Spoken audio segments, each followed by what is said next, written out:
Bonjour à tous, bienvenue à ces journées techniques du SCNP. Je suis Pascal Dupont, je suis le responsable de l'équipe connaissances espèces à l'UMS Patrinat. Je vais vous présenter aujourd'hui un nouveau programme qui consiste à l'élaboration d'une base de données de traits de vie sur les espèces. Cette base de données est gérée au sein de l'UMS et je suis le référent métier. C'est ma collègue Sandrine Tercery qui en est le référent technique. Pourquoi la mise en place d'un tel programme? Il répond d'abord à des besoins de connaissances sur les espèces. Ce programme est adossé au programme TaxRef. Et pour rappel, le programme TaxRef produit un référentiel de noms scientifiques pour les espèces qui permet une description et une analyse de la biodiversité spécifique, notamment dans le cadre des inventaires. Les données de traits de vie permettent, elles, la description et l'analyse de la dynamique des populations des espèces. Elles permettent aussi de comprendre leur répartition spatio-temporelle. Chaque espèce, par exemple, possède ses propres caractéristiques en termes de reproduction. Chez les papillons, certaines espèces pondent des œufs isolément, d'autres par paquets, comme on le voit avec le damier de la sucise sur la photo du milieu. Les stratégies de dispersion varient aussi selon les espèces. Chez de nombreuses espèces d'astéracées, la dispersion des graines est anémophile. Ces informations sont indispensables pour établir des stratégies de conservation pour les espèces. De plus, les données de traits de vie permettent de travailler de manière plus efficace sur les communautés fonctionnelles au sein des écosystèmes. Cela permet de mieux comprendre l'évolution dans le temps et l'espace des structures et fonctions associées. Dans ce cadre, historiquement, nous bancarisons les relations entre les espèces, notamment les relations trophiques, comme les relations hôtes-parasites, dont on a un exemple ici à gauche. Le programme sur les traits de vie est maintenant élargi en lien avec d'autres fonctions écosystémiques, comme la pollinisation. Ces informations sont indispensables là pour établir des stratégies de conservation au niveau des habitats. Un exemple de besoin qui a été formulé par le Parc naturel régional du Vercors. L'objectif est la mise en place d'une trame pollinisateur au sein du périmètre du parc.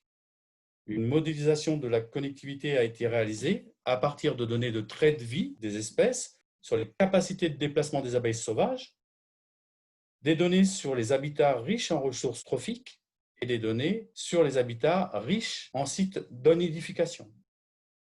Pour information, un travail collaboratif sur les traits de vie des abeilles sauvages est en cours en partenariat avec le groupe de recherche du CNRS Pollineco. Un autre exemple de besoin venant d'un laboratoire du MNHN, le CESCO, qui a pour objectif d'analyser les communautés de floricoles dans le cadre du projet SPIPOL en fonction du positionnement des espèces dans la chaîne alimentaire. Et pour ceci, on a besoin des traits concernant le type trophique des insectes floricoles. La photo présente à droite est un coléoptère floricole, Trichodes apiarius, dont les adultes sont carnivores et palinivores, ils mangent du pollen, et les larves sont carnivores. Encore un exemple de besoin émanant d'IFRECOR. IFRECOR, c'est l'initiative française pour les récifs coralliens. L'objectif là est de renseigner des indicateurs sur l'état de conservation des récifs. En fait, pour analyser l'état de conservation de la communauté des poissons récifaux, on a besoin de multiples traits, dont la position dans la colonne d'eau. Ce travail a été réalisé en collaboration avec des chercheurs de l'IRD et en s'appuyant sur des bases de données internationales sur les traits de vie. Avec ce trait, on perçoit la problématique que l'on a pour la gestion des données et plus précisément l'élaboration d'un modèle de données sur lequel on reviendra. En effet, la position dans la colonne d'eau est un trait de vie qui ne concerne pas seulement les poissons récifaux, mais toute la biocénose aquatique. Pour résumer en termes de besoins, ils sont formulés par des acteurs de différents domaines. Ils viennent principalement du domaine de la recherche, du domaine des gestionnaires d'espace et, pour certains, des collectivités territoriales.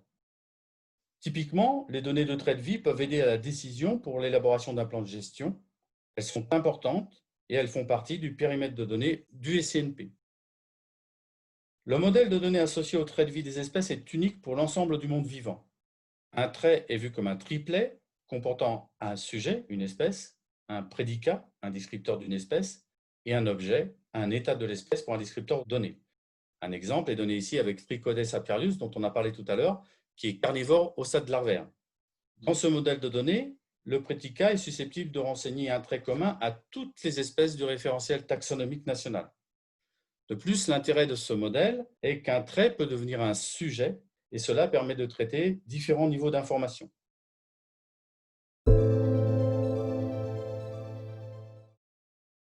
Pour la programmation 2020, il est prévu de rendre ce programme plus visible par la rédaction d'un certain nombre de documents concernant la gouvernance du projet, concernant la sémantique des données, leur mise à jour et leur diffusion. Nous ne sommes pas les premiers à nous intéresser à l'élaboration de bases de traits de vie.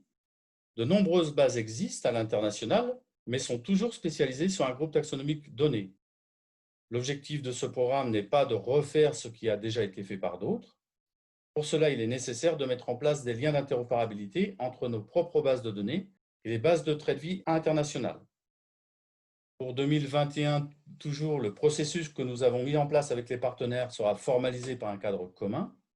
Une étude technique est de plus nécessaire pour construire les liens d'interopérabilité entre notre base de données et les bases internationales. En attendant, nous priorisons l'alimentation et la mise à jour des traits de vie pour lesquels il n'existe pas de base de données qui soit disponible. Les données de traits de vie sont des données ouvertes et leur diffusion se fera via un web service. Une diffusion via le web sémantique est envisagée.